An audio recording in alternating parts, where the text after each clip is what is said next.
Students, welcome to Easy Technical Academy. In this lecture, we are going to discuss about the various thermodynamic processes. In last lecture, we already discussed about the equation of work for closed system.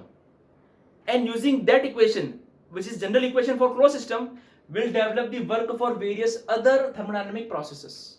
So we have a general equation that is W is equals to PdV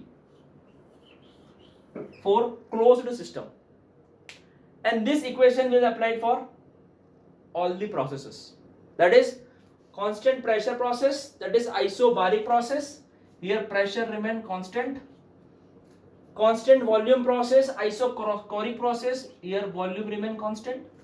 Isothermal process or constant temperature process is here we can write temperature equals to constant. In this we have adiabatic process. We have heat transfer is zero.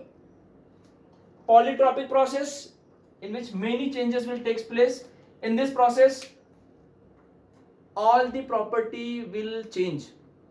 There will be pressure change, there will be volume change, there will be temperature change, there will be density change, there will be work transfer, there will be heat transfer, etc. etc.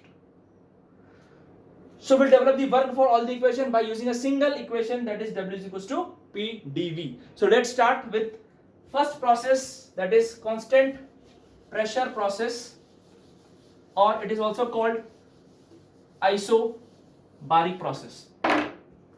So we have general equation,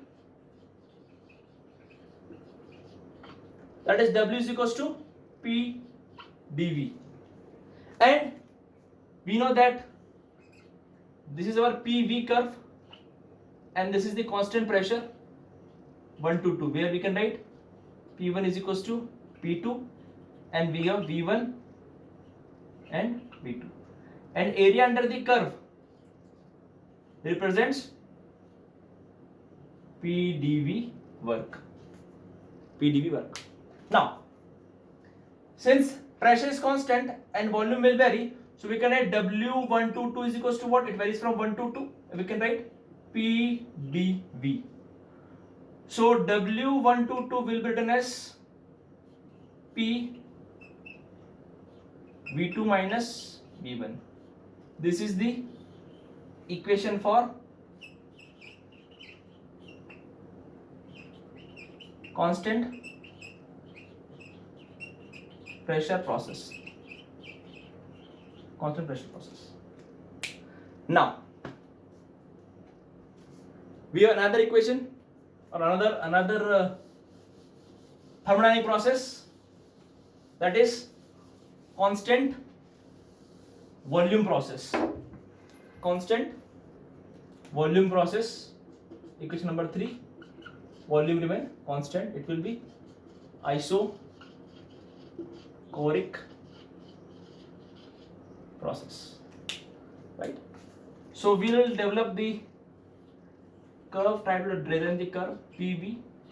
Volume remain constant, so we have this line 1 to 2, and we know V1 is equals to V2. So applying again general equation of work, क्या थी साहब? W is equals to PdV, and since V1 is equals to V2, therefore work will be 0. So for constant volume process, work is always 0. There are some exceptions are there that we'll discuss later.